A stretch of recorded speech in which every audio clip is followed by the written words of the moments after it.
بسم اللہ الرحمن الرحیم. یہ چند دن پہلے مجھ سے کسی نے سوال پوچھا تھا اور میرے پاس ایک کاؤنسلنگ کا کیس آیا ہوا تھا اور ایک سمپل سا ایک کوشچن تھا کہ جی تعلقات جون سے ہیں وہ ضرورت کے تحت آج کل تو بنتے ہیں، تو کیا یہ بات ٹھیک ہے؟ یہی دنیا ہے، اسی طریقے سے چلتا ہے. فرض کریں آپ ایک ادارہ آپ کو پسند نہیں ہے اور آپ اس میں، لیکن آپ کو ضرورت ہے نوکری کرنا، نوکری آپ کی ضرورت ہے، تو اگر آپ کو وہ آفر مل گئی ہے تو آپ اس نوکری کو ڈھونڈ لیں اور اس نوکری کو ایکسیپٹ کر لیں، اور جب آپ کی ضرورت پوری ہو جاتی ہے اور آپ تھوڑا سا کمفرٹیبل ہو جاتے ہیں تو اس کو چھوڑ دینا چاہیے. تو میرا اس پہ کچھ سٹینڈ فرق تھا، تو انہوں نے مجھے ایک آرٹیکل بھیجا. صاحب ذرا سارے آرٹیکل باہر کے لکھے ہوتے ہیں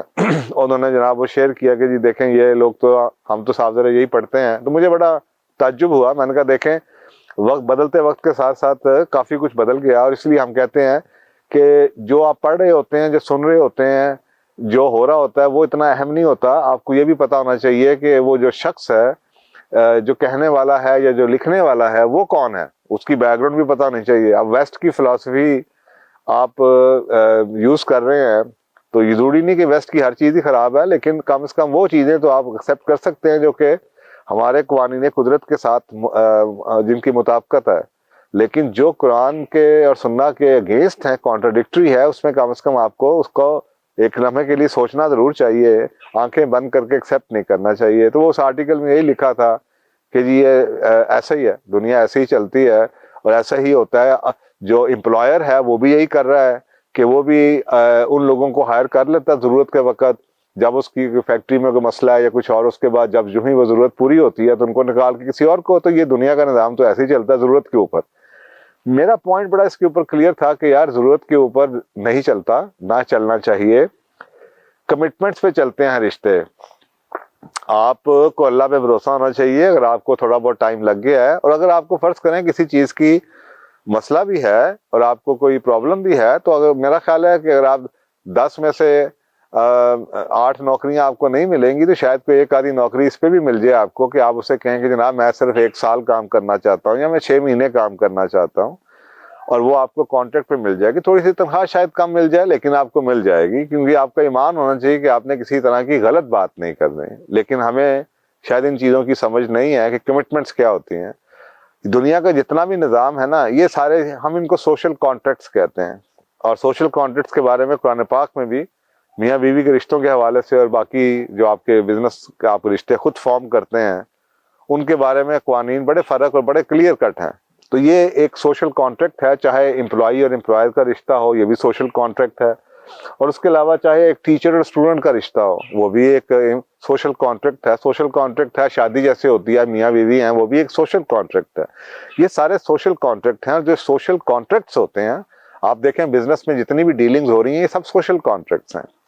اور اس میں کچھ کلازز ایسی ہوتی ہیں جو کہ کانٹریکٹس کی ہوتی ہیں، کانٹریکچوئل کلازز ہوتی ہیں کہ آپ یہ نہیں کریں گے، آپ 2 مہینے کا نوٹس دیں گے، آپ 3 مہینے کا نوٹس دیں گے، اگر آپ نے یہ نہ کیا تو یہ ہوگا. اسی طرح سے میاں بیوی کی شادی ہوتی ہے، اس میں نکاح ہے، اس میں کلازز ہوتی ہیں کچھ، وہ آپ لکھیں یا نہ لکھیں لیکن وہ ایک سوشل کانٹریکٹ ہے. اگر آپ نے نہیں لکھی تو جو لکھا ہے آپ اس کے باؤنڈ ہیں، آپ اس کو فالو کریں. اس میں آپ یہ نہیں ہوتا نعوذ باللہ کہ آپ کہیں کہ جناب میں تو جناب جو کمٹمنٹ کی کلوز ہے اس کو پورا نہیں کروں گا. تو ریلیشن شپ دونوں طرف سے کمٹمنٹ پہ چلتا ہے. شروع جب ہوتا ہے چاہت سے ہونا چاہیے، دونوں طرف سے خواہش ہونی چاہیے. امپلائی آپ کو، اس کو یہ ہو کہ میں آپ کو پوری نیک نیتی سے کام کروں گا، اور جو امپلائر ہے اس کو یہ ہونا چاہیے کہ میں ابھی لگ رہا ہے کہ یہ شخص اچھا ہے تو مجھے بھی اس کے لیے چلنا چاہیے. تو یہ ایک چاہت سے ایک بن گیا، یعنی کہ اس کو وانٹ ہے کہ وہ چاہتا ہے اسے نوکری ملے، وہ چاہتا ہے اسے نوکری دی جائے. اب یہ ایک سوشل کانٹریکٹ ہو گیا. جیسے شادی ہوتی ہے، وہ چاہتا ہے کہ میں اس سے شادی کروں اور وہ چاہتی ہے کہ میں اس کی شادی کے رشتے کو قبول کر لوں. اب یہ سوشل کانٹریکٹ ہے. سوشل کانٹریکٹ اللہ سبحانہ تعالیٰ کے بھی بڑے کلیئر کٹ قوانین ہے کہ جو سوشل کانٹریکٹس ہیں وہ آپ اپنی مرضی سے بنا سکتے ہیں، اور اگر آپ نے اس کو وائلیٹ کیا تو اللہ سبحانہ تعالیٰ آپ کو نہیں چھوڑیں گے. اللہ تعالیٰ کی طرف سے معافی نہیں ہے جب تک کہ جس کا آپ نے کانٹریکٹ جس سے خراب کیا ہے اس سے وہ آپ کو معاف نہ کریں. کیونکہ سوشل کانٹریکٹ ہمارے پاس مدینہ کی کئی ایسے واقعات ہیں جس میں اس سے یہ بات کلیئر ہوتی ہے کہ جناب سوشل کانٹریکٹ کے اوپر مثلاً ایک خاتون تھیں، انہوں نے شادی کے لیے یہ ریکوائرمنٹ رکھی تھی کہ جناب میرا میاں دوسری شادی نہیں کرے گا، اور یہ جب کیس رسول اللہ صلی اللہ علیہ وسلم کے پاس آیا تو آپ نے اس کو نل اینڈ وائڈ نہیں کیا، آپ نے کہا کہ ٹھیک ہے اللہ تعالیٰ نے دوسری شادی کی اجازت دی ہے، تیسری شادی کی اجازت دی ہے، چوتھی کی بھی اجازت ہے، لیکن یہ سوشل کانٹریکٹ کیونکہ تم نے کر لیا ہے، اس کلاس کے اوپر شادی کر لی ہے، تو یہ کوئی قانون جون سا ہے اللہ تعالیٰ کا قانون بھی اس کو توڑے گا نہیں، کیونکہ یہ تمہارا سوشل کانٹریکٹ ہے۔ تو یہ اس طرح کی لوگوں کو متھ بنے ہوئے ہیں کہ جناب جو سوشل کانٹریکٹ ہے وہ ہم جب دل کرے ضرورت پہ ہے تو مطلب ہوا تو کسی سے کچھ بھی کرا لیا، اس کے بعد کانٹریکٹ کو توڑ دیا۔ اس میں ہمیشہ یاد رکھیے ریلیشن شپ میں ایک سیکریفائس کا ایلیمنٹ آتا ہے۔ کبھی آپ کو لگے گا سال میں کہ جی آپ کو جب آپ کے برے حالات تھے نوکری نہیں مل رہی تھی، اسی امپلائر نے آپ کو نوکری دے دی، اور ایک وقت شاید آپ کو ایسا بھی لگے کہ جناب آپ تنخواہیں باہر بڑھ گئی ہیں اور اب آپ کی تنخواہ کم ہے اور آپ کے دل میں لالچ آئے، تو اس وقت آپ یہ ضرور سوچیے گا کہ ایک وقت وہ بھی تھا جب آپ کو باہر نوکری نہیں مل رہی تھی، اس شخص نے آپ کو نوکری دی تھی۔ اور یہی لے اور دے جو آنسا ہے، یہی سوشل کانٹریکٹ میں اپس اینڈ ڈاؤنز آتے رہیں گے، اور یہ ریلیشن شپ چلتا رہے گا کمٹمنٹ پہ۔ اگر آپ نے کمٹمنٹ کو اندر سے نکال دیا تو پھر تو یہ ایک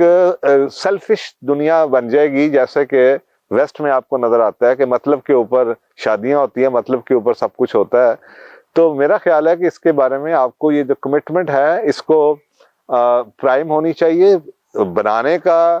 اختیار آپ کے پاس موجود ہے اپنی مرضی سے، لیکن جب آپ نے کمٹمنٹس کی ہیں، جیسے قرآن پاک میں ایک آیت بھی ہے کہ اگر جب تم فیصلہ کر دو، شادی ہوئی تمہاری، سوشل کانٹریکٹ تھا، اب تم توڑنا چاہتے ہو، اگر تم توڑنا چاہتے ہو، کمٹمنٹ تھی توڑنا چاہتے ہو، اب اس کی کاسٹ پے کرو۔ جیسے اس پہ کئی ہمارے پاس موجود ہے مٹیریل، یہ خاتون آئی، اس نے کہا جی میں طلاق لینا چاہتی ہوں، تو رسول اللہ صلی اللہ علیہ وسلم نے سمپل تھا پوچھا تیرا کوئی حق مہر ہے؟ تو آپ نے عورت نے کہا جی ہے، تو آپ نے کہا کہ تم حق مہر واپس کرتی ہو؟ تو اس نے کہا جی میں کرتی ہوں۔ تو وہ حق مہر اس کو، یعنی کہ وہ ایک کاسٹ تھی اس نقصان کی جو کسی شخص کو اس کانٹریکٹ پہ ٹوٹنے پہ ہوا۔ اس کا مطلب ہے نقصان اگر پے کیا گیا تو اس کا مطلب ہے کمٹمنٹ ہے تھی، اور اس کمٹمنٹ کو بریک کرنے کے اوپر جرمانہ لگایا گیا۔ تو یہی قانون اگر آپ زندگی میں اپنائیے اور کمٹمنٹ کو اس حساب سے چلانے کی کوشش کیجئے کہ جناب چاہت پہ، خواہش پہ بنائیں جب آپ شروع کرتے ہیں، لیکن جو اس کی کلوزز ہیں کمٹمنٹ کے اوپر اس رشتے کو چلائیے، اور اتنے شارٹ سائٹڈ نہ ہوئیے کہ روز فائدہ دیکھیں اور ہر مہینے فائدہ دیکھیں کہ آج میری تنخواہ بڑی ہے یا نہیں ہے۔ اس کو انتظار کیجئے، یہ اپس اینڈ ڈاؤنس ہمیشہ لائف میں آتے رہیں گے، لیکن زندگی میں کامیاب لوگ بھی اور اپنے جسے کہتے ہیں نا جو اسپرچولی بھی اندر سے مطمئن ہیں لوگ، جو پیس پہ ہیں، وہ وہی ہیں جنہوں نے اپنی کمٹمنٹس کو آنر جو کرتے ہیں۔ اور قرآن پاک میں اس کے بارے میں بہت احکامات ہیں کہ اپنی کمٹمنٹس کو آنر کرو، اپنی زبان کے وعدوں کو، اپنے یہ جو زبان آج ہماری بڑی ہلکی ہو گئی ہے، اس کو، اس کی جو گڈ ول ہے اس کو خراب نہ کرو، اپنے کمٹمنٹس کو، اپنے ورڈز کو آنر کرو۔ تو آئی ہوپ کہ آپ کو یہ ایک طرف تو دنیا میں نظر آتا ہے کہ جناب سب کچھ ضرورت کے تحت کیا جاتا ہے، لیکن میرا خیال ہے کہ یہ مٹیریل دنیا کے اندر تو شاید یہ قانون مٹیریل دنیا کے لوگ آپ کو پڑھا رہے ہیں جو انہوں نے دیکھا، لیکن کیونکہ انسان ایک اسپرچول بینگ ہے، اس کی اصل ریالٹی اور اس نے اپنے رب کے پاس واپس جانا ہے، تو جو رب کے قوانین ہیں کمٹمنٹس کے، وہ تھوڑے سے، بلکہ تھوڑے سے کیا ٹوٹلی اپوزٹ ہے اس کے قانون کے، تو ان کو ضرور دیکھیے گا۔ جزاک اللہ۔